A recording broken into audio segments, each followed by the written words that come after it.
Facebook અને WhatsApp ના માધ્યમથી જે કામ માંગે એને હું આપતો જ નથી. मैं जाहिर में कहूं मैं नहीं आपू એને.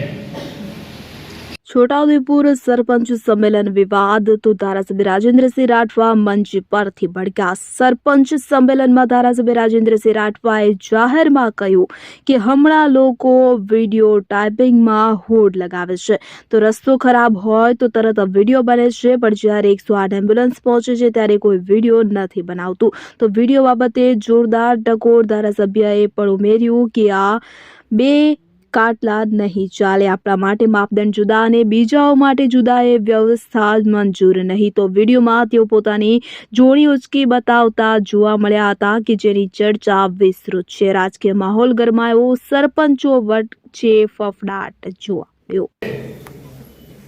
કવાંટ, પાવીજેતપુર અને છોટાઉદેપુર તાલુકાના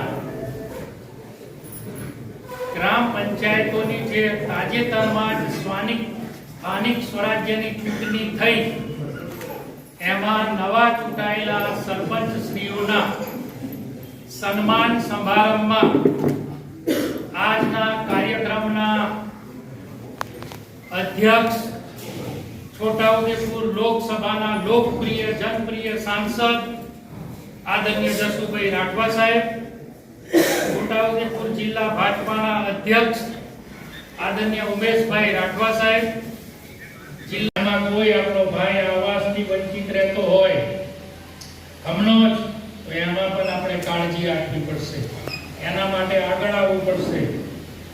ગ્રામ સભાઓ આપણી જ્યારે ભરાય ત્યારે ગ્રામ સભાઓની પૂરેપૂરી માહિતી ગામના પ્રત્યેક નાગરિકને આપણે ચૂંટાયેલા પ્રતિનિધિ તરીકે આપણે આપવી પડશે. આપણે તલાટીઓ પર આપણે ફલાણા ઢીકના પર આધાર રાખીએ છીએ, પણ સાથીઓ એ માત્ર નોકરી કરવા આવે છે તો પોતાના મનમાં યાદ રાખે. અમે તો કહી દીધું તું, અમે તો પટાવાળો વંતરીઓ ફેરવી દીધેલો એવી વાતો કરશે. હજુ પણ આપણે અહીંયા વારસાઈના ઘણા બધા કેસો બાકી છે. એક ઝુંબેશ ચાલી હતી આ જિલ્લામાં,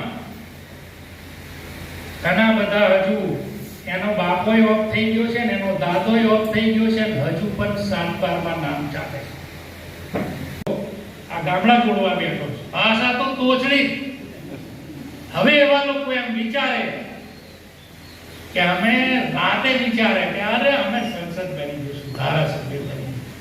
પ્રજા હોશિયાર છે ભાઈ, બધું જોને છે.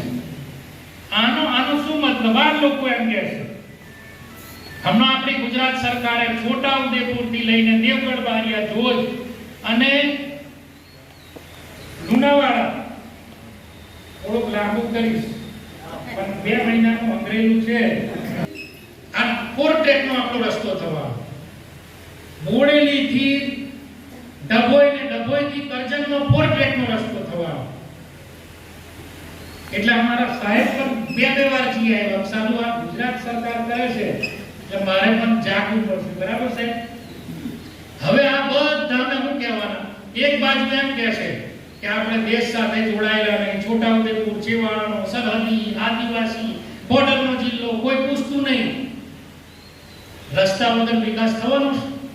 તમે અમને ગમે ત્યાંથી ઉદયપુર આવ્યા, કોકની જમીનમાં આપેલા રસ્તા ઉપર ઉદયપુર આવ્યા છે ને આપણે બધા, અને આપણે તૈયાર આવવાનું આવે કે ના નહીં યાર રસ્તો બનવો જોઈએ અમારા ગામમાં, પણ પેલા લોકોની જમીનમાં રીંગ જાય તે અમારી જમીનમાં જાય તો ઓની આવી માનસિકતા સાથે આપણે જીવીએ છીએ અને આપણે એમ કહીએ કે આ જિલ્લો અગર કે કેમ નહીં આવે. કવાંટ, પાવીજેતપુર અને છોટાઉદેપુર તાલુકાના ગ્રામ પંચાયતોની જે તાજેતરમાં સ્થાનિક સ્વરાજ્યની ચૂંટણી થઈ એમાં નવા ચૂંટાયેલા સરપંચશ્રીઓના સન્માન સમારંભમાં આજના કાર્યક્રમના અધ્યક્ષ છોટાઉદેપુર લોકસભાના લોકપ્રિય જનપ્રિય સાંસદ આદરણીય જસુભાઈ રાઠવા સાહેબ, છોટાઉદેપુર જિલ્લા ભાજપાના અધ્યક્ષ આદરણીય ઉમેશભાઈ રાઠવા સાહેબ,